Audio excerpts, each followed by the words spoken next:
He moved in just over a year ago here to Cedar City. If I remember correctly, it was Moab, right? That you came from? Landing in Monticello. Oh, Blanding, Monticello. Sorry. Just as pretty, just less expensive. Yeah. So with that, I'll let David take it from there and just kind of walk us through what we've got going on here locally. Yeah.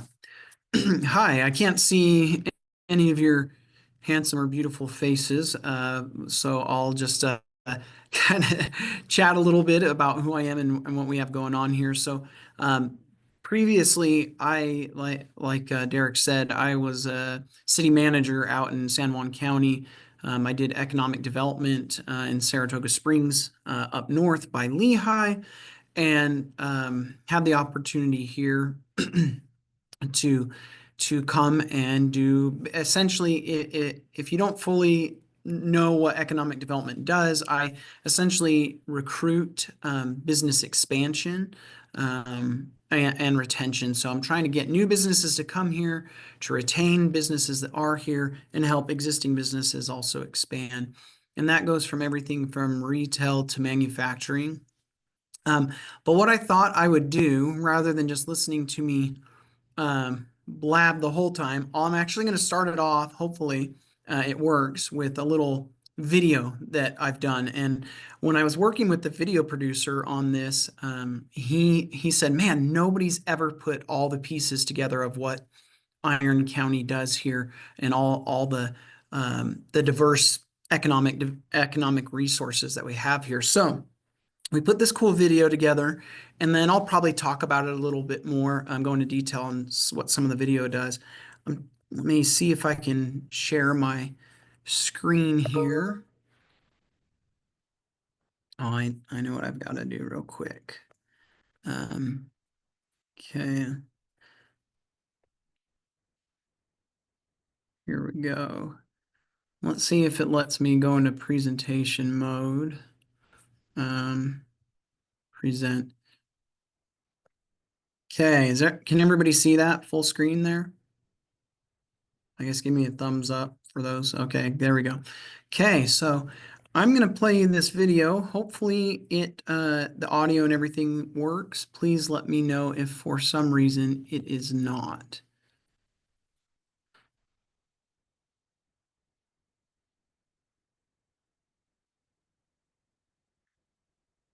You guys hear that okay? Welcome No to volume? Cedar City, Utah, where opportunity and community come together. Nestled in the heart of southern Utah, Cedar City thrives as a center for industry, culture, and natural beauty. Businesses here benefit from a robust infrastructure, a skilled workforce, and a community ready to collaborate. Whether you are drawn to our manufacturing strength, vibrant tourism, or historic charm, Cedar City provides everything you need to make an impact and build your future. With consistent growth in Iron County, numerous opportunities for retail and manufacturing expansion await. Cedar City and Iron County stand as a manufacturing hub, strategically positioned for maximum efficiency and connectivity. Located within one day's trucking distance from most major Western markets, it offers an ideal location for businesses aiming to streamline operations. Our infrastructure, including direct Union Pacific rail service and 2 transloading facilities, lowers costs and simplifies logistics for importing and exporting goods. Iron County hosts major manufacturers in aerospace and defense, plastics, packaging, construction materials, and more. Companies such as BZI, Savage, GAF, Charlotte Pipe, Staley West, American Pacific,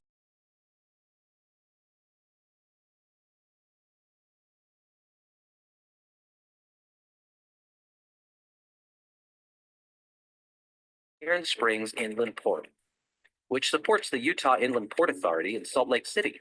This port complements an already flourishing industrial market, offering thousands of acres of additional greenfield development, setting a precedent for rural inland ports statewide. Iron County is also home to Utah's largest collection of solar energy projects, producing enough energy to supply power to half of the state's homes. Cedar City prioritizes education and workforce development to support industry and commerce.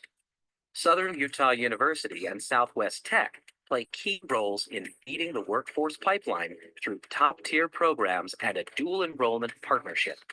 As a Division I university, SUU offers 150 undergraduate and 32 graduate programs, providing the technical education that manufacturers and high-wage employers need.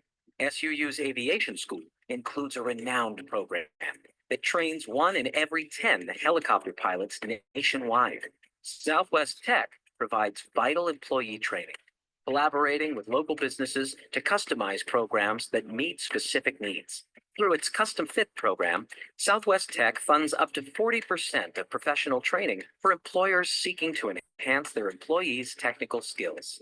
These institutions not only prepare a skilled workforce, but also foster a culture of innovation and growth, benefiting businesses and contributing to the city's leadership and expertise. The Cedar City Business and Innovation Center strengthens business retention and expansion. Cedar City is where adventure and culture collide. Nicknamed the Gateway to the Parks, Cedar City is surrounded by breathtaking natural beauty and world-class attractions. We're just a short drive from Utah's renowned national parks and monuments. The annual Wildflower Festival at Cedar Breaks National Monument and the Kolob Canyon entrance to Zion National Park offer stunning views of Utah's most iconic landscapes. Bryan Head Resort offers some of the best snow on earth, with 2 skiable mountains, 8 lifts, 71 runs, and 650 acres of terrain. Plans for additional lifts and expansion ensure even more adventure. In just one day, you can ski the slopes at Bryan Head in Iron County, then head south to ski the waters of Sand Hollow in Washington County. Our community hosts numerous festivals, races, and events throughout the year, adding to our dynamic and growing atmosphere. Cedar City is also home to the Tony Award-winning Utah Shakespeare Festival, drawing international acclaim with multiple shows each summer and fall. The Southern Utah Museum of Art features rotating exhibits from both emerging and distinguished artists, all free for public viewing. The Utah Summer Games hosts over 40 amateur sporting events, attracting athletes of all ages from across the state. Join us as you explore, play, and connect.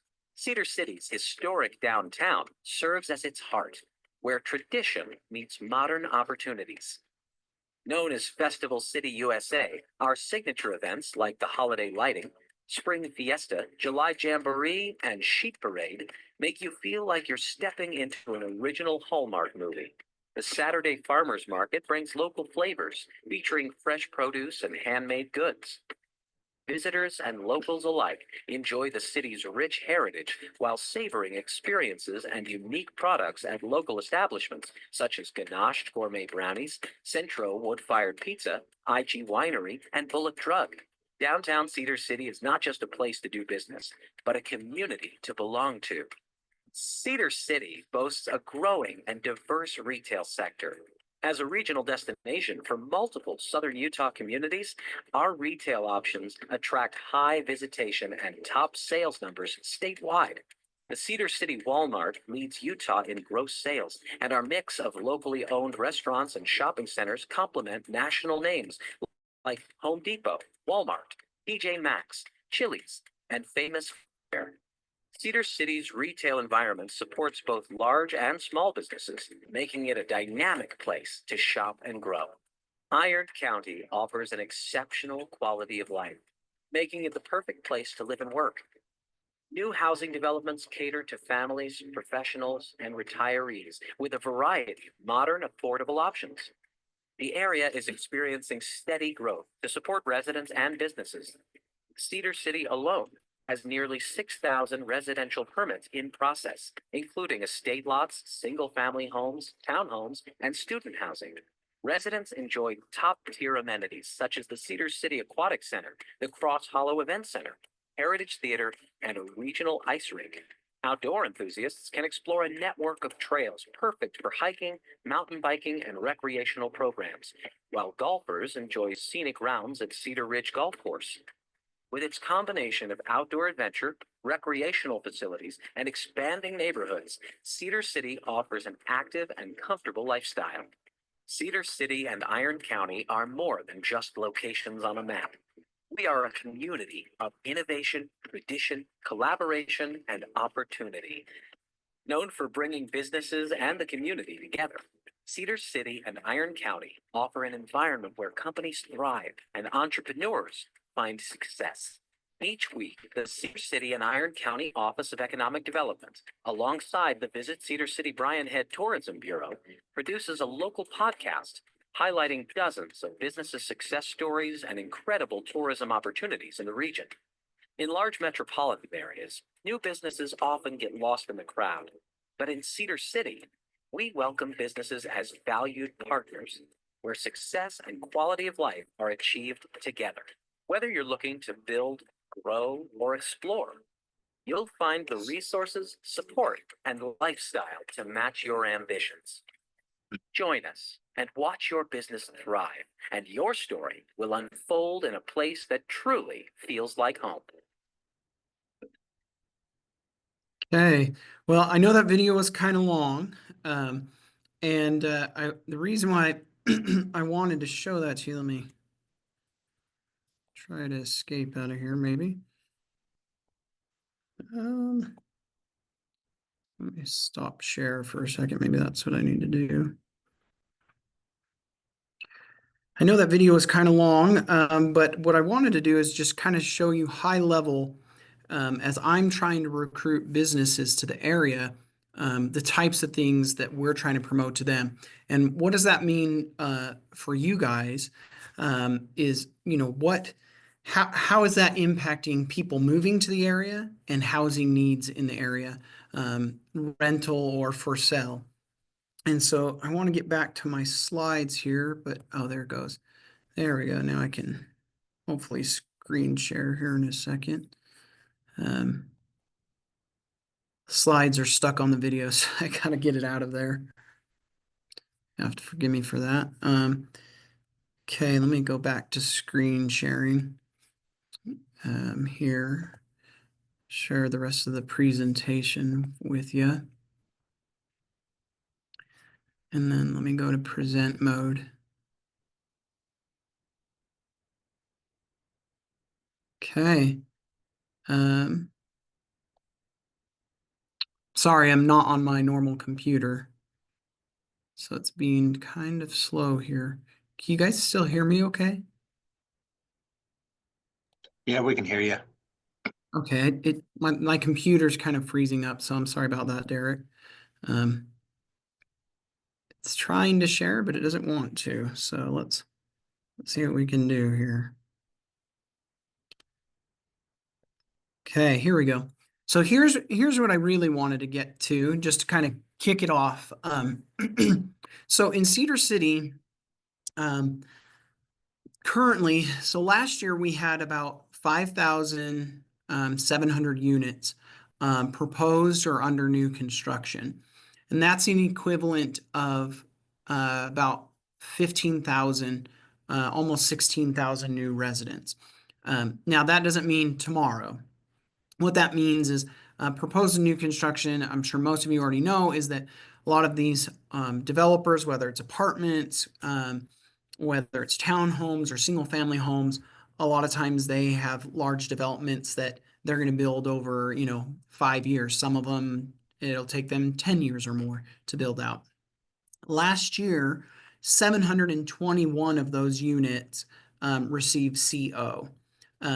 Now, that, as is common, some of the development, so you can see last year we had 5,700 units in the queue, and now we have almost 4,400, and that's a 1,400 unit difference. 700 received CO, which means the other 700, the developers for those projects or whatever decided they haven't been doing anything with their projects, or they pulled their project. There could be a variety of reasons of why there's some of that distinction. But of the homes, or of the units, I should say, that received CO last year, you can see the numbers here. 281 were single family, 158 were townhome, 230 were multifamily, and 52 were congregate living. And congregate living, if you don't know, is kind of like student housing, essentially, where they have their own separate rooms and maybe shared bathrooms or kitchens. So let's keep moving on. Our current population is around 66,000, and 4% more jobs in the prior 12 months. Of the jobs in Cedar City, Iron County, I should say, in Iron County that are non-farm jobs, 10% of them are actually manufacturing jobs. And I'm going to get a little bit into what I'm doing with manufacturing as well. The average wage in Iron County is about $4,300. So really in Cedar City, we have a really diverse economy. And you may look at this first one and go, what do you mean higher education? Well, SUU is our largest employer in the county. And then there's Southwest Tech. And they play such a huge role in my ability to recruit businesses, because the first thing that businesses always ask is about what the workforce is like, how many people are available to hire, and being able to pull in those universities to talk and speak to that really helps us better tell the story. And I'll dive into that in a minute. So we also have tourism, retail, industrial, energy, which that video really highlighted, and then transportation, which is kind of rolled into those other 5 above in a lot of ways, but I wanted to pull it out because we've had some really cool things happening in transportation here. So higher education, SUU is the 3rd fastest growing town in the nation. Here, Cedar City is, because of SUU and Southwest Tech. Cedar City is the 3rd fastest growing college town in the nation. SUU alone has 16,000 students now. Right, the most recent numbers that you see published are around 15, but it's already starting to exceed 16,000. That's not even out in the public yet. And then Southwest Tech, they work together and they have a dual enrollment program to help get people entry level, maybe looking at education, just needing some sort of formal training. And then from there, if they want to continue on, that dual enrollment allows them to continue on with SUU. Tourism. So 100 years ago, Union Pacific dubbed Cedar City the gateway to the parks, because that train is how people came out to see these national parks. And I'm sure a lot of you know a lot about Utah Shakespeare Festival. It's ranked the 3rd Shakespeare Festival in the world. Utah Summer Games, and then the Bryan Head Ski Resort as well. And those are just highlighting, just very scratching the surface of the tourism opportunities that we have here. Retail. So we have our historic downtown. We're one of only 2 designated main streets in the county, and we are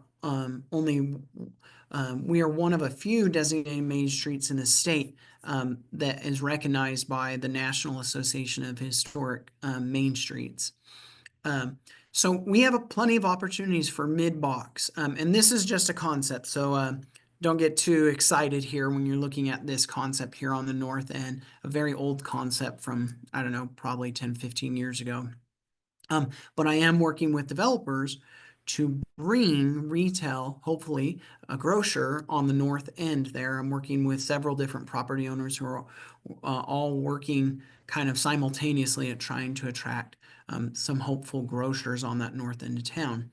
And and let me see, I don't want to, okay, yeah, I will go into this. So on the video, it talked about our Walmart's one of the top grossing Walmarts in the state. It is actually the #1 grossing Walmart in the state and the #3 visited. And that's a combination of things. It's the growth that we have here. It's the tourism. It's the college students. But what a lot of people don't realize is that Cedar City and Iron County is the rural hub for all the rural counties down here in southern Utah. And so, and what can't be found here in Cedar City, then they travel a little further down to St. George. And we have just a lot of great things going here and potential. I'm hoping in the next couple of years we'll be able to announce maybe hopefully a grocery store on that north end. And then of course around the grocery they need housing developments, which there are several that have entitlements both in Enoch and Cedar City in that area. Industrial, so we have several industrial park areas. The Utah Rural Inland Port is 2,300 acres, and within it, it has 4 different entities: Silver Hills, Lakeside Industrial, BZI Innovation Park, and Savage Rail. And then Port 15 is its own industrial park. So with just these industrial parks listed here, there's about 3,000 acres of industrial opportunity, and that's not even counting those that aren't in the inland port or Port 15. So, for example, there's a plastics manufacturer that's coming, and they've already built kind of the shell, and they're going to be bringing or creating about 40 new jobs. Last year, maybe a year and a half ago, we had American Packaging, and we had GoEx that both started off with about 30 to 50 jobs and are working their way up to about 100 jobs each. So of course that creates a demand for, especially initially, a lot of rental opportunities that are needed. If they want to continue renting, they can, but also you need a rental opportunity to segue into home ownership. And here's just a highlight of some of the industries that we have: plastics and packaging, aerospace and defense. Most of you know WECO if you're from the area. It's now known as American Pacific, and they do solid rocket fuels for NASA, and and they're one of the only ones in the country that makes that exact product. We also have food and beverage, Coca-Cola, Budweiser, and a few other food and beverage manufacturers. Now, rail is one that I really want to hit home on. Beaver has some rail. St. George doesn't have any rail, but our rail is what's really driving a lot of this manufacturing that's happening here right now, because we've been able to do what's called transloading. And I don't know if it's my computer or what's going on. I'm going to just, okay, there we go. The screen share wasn't sharing. But the rail is really essential because we can do what's called transloading. So rather than imports from overseas coming into LA, and then the truck drivers have to deal with all the regulatory nonsense out in California and then truck it all the way here, those imports can come direct and go directly on rail and come directly to Cedar City and then truck the last mile and cut out a whole stream of regulatory bodies and ordinance, I guess.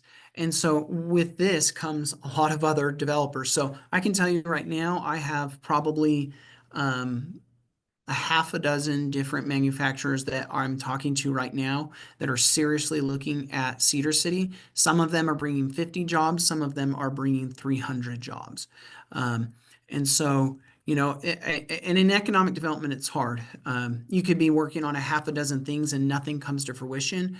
And you can be working on a half a dozen things and half of them happen. And so you just kind of have to be ready and gear up. And so the housing market plays a huge role, because that's one of the things they look at is can they house staff or their temporary solutions until they can get to the housing that they need.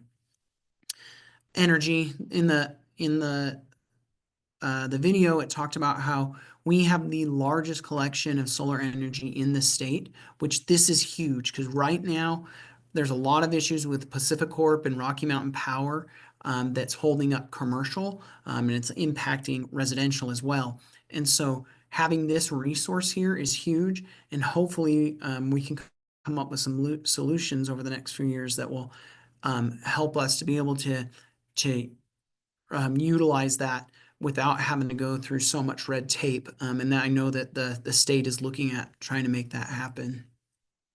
Oh, and I guess I hit it prematurely. The transportation, we have trucking, We have rail. I talked about those transload facilities, which both have opened this last year. And then we have our airport, which has been underway in an expansion. It's in the middle of it right now.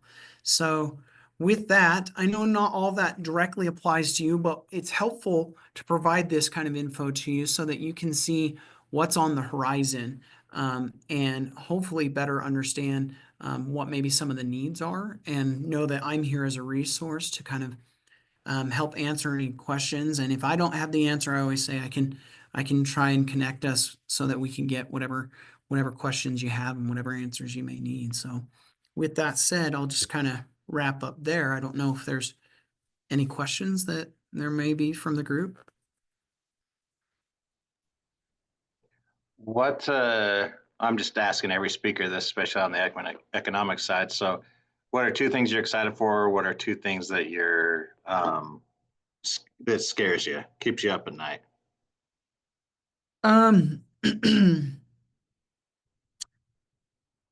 I'll talk about the two things that are, and I don't have them both in my head. I'll talk about the things that scare me first, so that I can end with or wrap that question up with the positive things.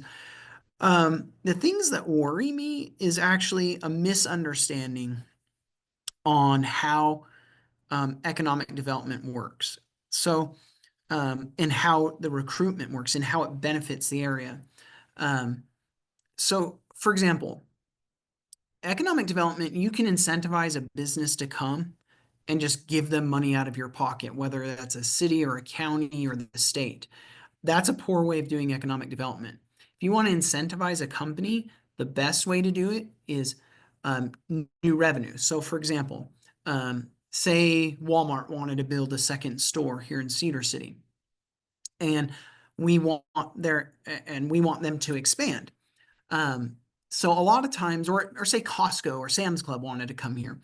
A lot of all of these big boxes and big developments that we want to benefit our community, because right now our community's driving down to St. George for some of their needs, and we want to be able to provide those resources here. But a lot of times, the best way to do it is to say, okay, Sam's Club, we know that you bring in $200 million a year in revenues, and $1 million of that is going to come to the city. If you don't come here, we won't receive any of that funding. So in order to incentivize you to come here, for the first 3 years, if you build here within a year, the first 3 years, we will rebate back to you 80% of the city's portion of sales tax. And some people get in arms and say, oh, you're giving away our tax dollars. But that is incentive based on new revenue. The worst way to do it is what a lot of entities do, and that's taking from existing tax dollars to help incentivize. And you don't want to go about that, or waiving fees or things like that. And there's a variety of ways to do things. So one of the things that keep me up at night is trying to help people understand how those incentives work and the role they play. Because, for example, a Sam's Club came and the city's portion was $1 million a year, foregoing 80% of that for 3 years is really a drop in the bucket compared to now the next 30 years of bringing in $1 million or more a year. And so you're really every investment or every good project requires an investment. And so trying to figure out how that works. But then you also have to look at what the community wants. Maybe the community doesn't want a Sam's Club, and so they don't care to incentivize that. I'm digressing on that for a while, but the next thing that keeps me up at night is, I have to think about this for a second. So the first thing would be just kind of misunderstanding with that. Oh, one thing that's good for you guys to know, the state does now have legislation that if we incentivize something, if there's a housing component, it makes it easier to incentivize. And so what that is 1 unit for every 12, there's a requirement of 1 unit for every 1,250 square feet of retail. which encourages affordable housing in the state. Another thing that keeps me up at night, I think it kind of goes along the lines of misunderstandings as well, is people not knowing our area or businesses not knowing our area. So for example, I was trying to recruit a grocer. I've spoken to every major grocer in the state, trying to work on getting stuff on the north end and other areas, but the north end in particular. And this one particular grocer thought that our market wasn't big enough to sustain them. And so a developer, or not, actually not a local developer, a really big time developer, hired this grocer's analyst, and the results came back that if they built a grocery store in Cedar City, it would be their #1 grossing store in the state, just like Walmart. And so what keeps me up at night is sometimes there's a misunderstanding of what is happening in our area and what we have to offer here, that kind of holds us back, just because of a lack of knowledge about our area. Okay, so what I'm really excited about, the inland port stuff that I talked to you about, the industrial, that is amazing, because what that's going to do is it's going to create jobs that help us retain our own kids here. A lot of people are really worried about, oh, we're attracting Californians and everybody from out of state.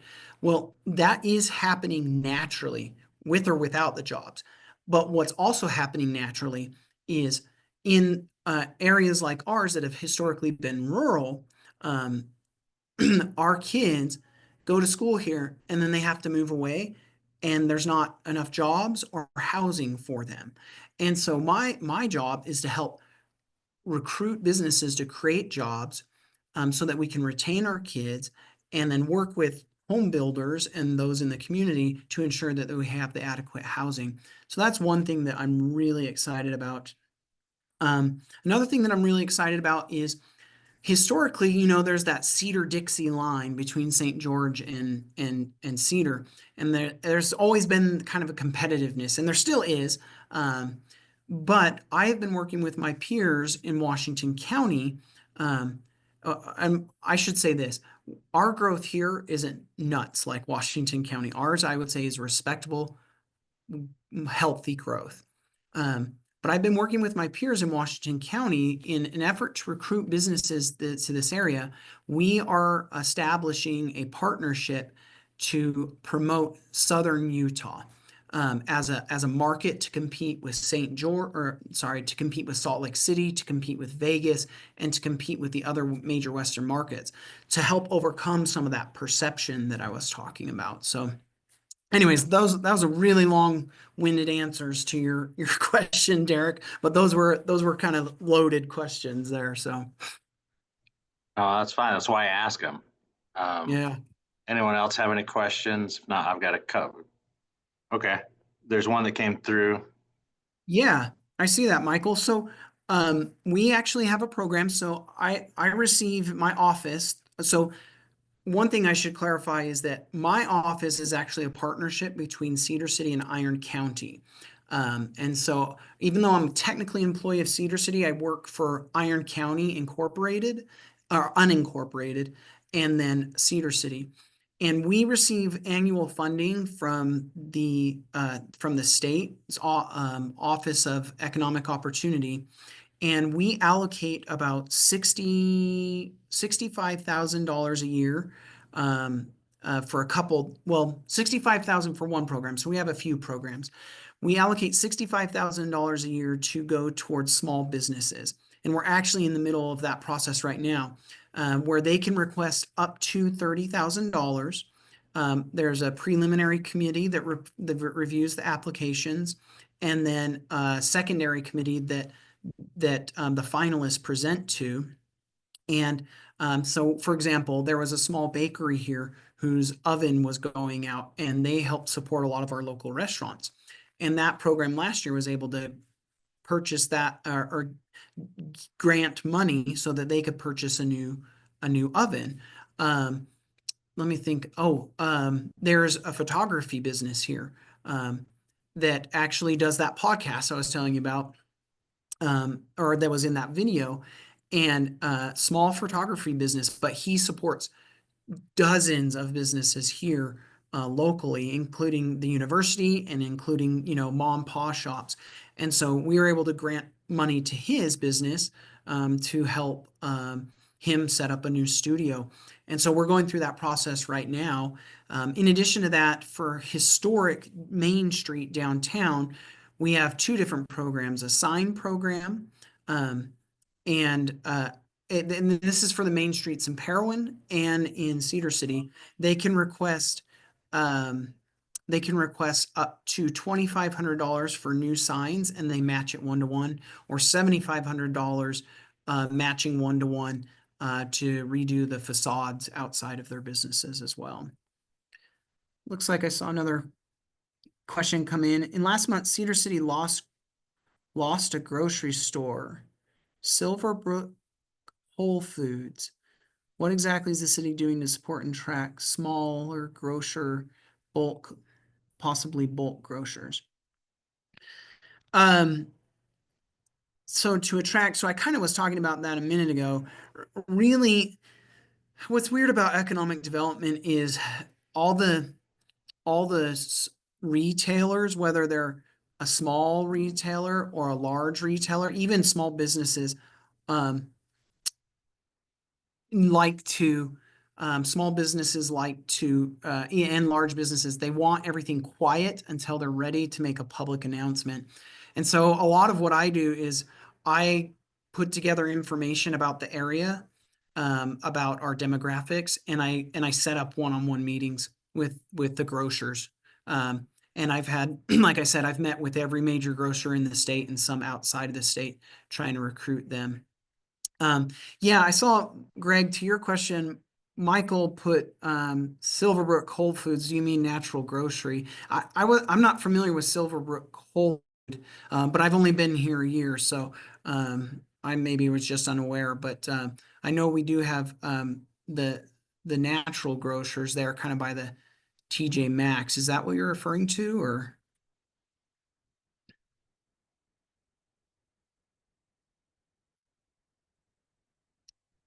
They were a small grocer targeted the FLDS community bulk goods. To be honest, I wasn't aware of that. But part of what I do to support is, and that's why it's great to be able to present to you guys, is I do a lot of meeting with groups in the community so that you know what I do. Because if there's a company that maybe is struggling, and say there's going to be 100 jobs lost, or even 50 jobs or something lost, they can come with me, or they can come meet with me and say, what resources are there available? And there's a lot of state resources and local resources to help support businesses that may be struggling, or businesses that want to expand what they're currently doing. And so, we can't do the business for them. Myself, we can't make them succeed, but we can help provide some of those resources that will hopefully help them succeed. And so some of those rural small business grants that I was talking about have really helped, like that baker that I was telling you about, whose oven was going out. She was going to have to close down her business if she wasn't able to get a new oven. And she was able to get that oven. And then eventually it made it successful enough where someone made an offer to her and bought her business from her. So that's one good story out of several that are out there. So John, heard a rumor that there'll be a second location in the northern part of Cedar City, Enoch. So if I knew I couldn't tell you, I'd have to kill you, sort of a thing. I will tell you, I've spoken to every major grocer, Walmart included, Smith's. I've spoken to Target. I've spoken to Harmon's. I've spoken to Associated Foods. They're all looking at the area. The question is, does the land price make sense? Are the utilities there that they're looking for? And a lot of times their question to me to pass on to the city council is the city willing to help incentivize or waive fees. And usually the cities don't like to waive fees because they don't want to set unfair precedents. But in some scenarios, if it's a major priority, cities will entertain those types of things in a formal agreement. So, but yeah, Walmart, I know needs another location. I can tell you that much. They're definitely looking, and so are all these other grocers. They've gotten wind of what's happening here in Cedar. But to couple that, though, for example, Smith's built a second Smith's marketplace in the St. George area. And one of the things that they've said recently is the grocery market has actually slowed tremendously. And as you guys all know, I believe that has to do with the inflation of grocery prices. Unfortunately, I don't know all the reasons, but in some ways, grocery is slowing, and I think it's just because of cost. Maybe it's because more people are eating out. I think it's a mix of all of it. But any other questions?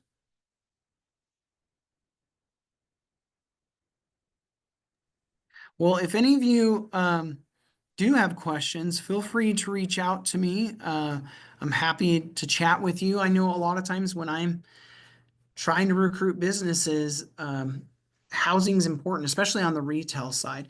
And retail is just one component of economic development. Matter of fact, a lot of times, like states, the state of Utah and other states, they won't incentivize retail. They incentivize like manufacturers because they want high paying jobs, both high paying labor jobs and high paying high skill jobs as well. So a lot of the manufacturing are some of the incentives from the state side. But any other questions, I guess? I don't know, Derek, what time I'm supposed to go till? You're good. We can end in a minute. The guy following you just hopped on, so we don't have to worry. But thank you. All right. Dave is doing a good job. I met him shortly after he moved in and worked, and he's been a fantastic resource, and he's been fantastic at what he does, and is really aggressive, and I know he's working hard to get additional support from the city to do to accomplish what goals he has. So I appreciate you. Yeah, thanks, Derek. Thanks for having me on. Hopefully I can meet a lot of you in person at another time. Thank you. All right, take care. Bye-bye. All right.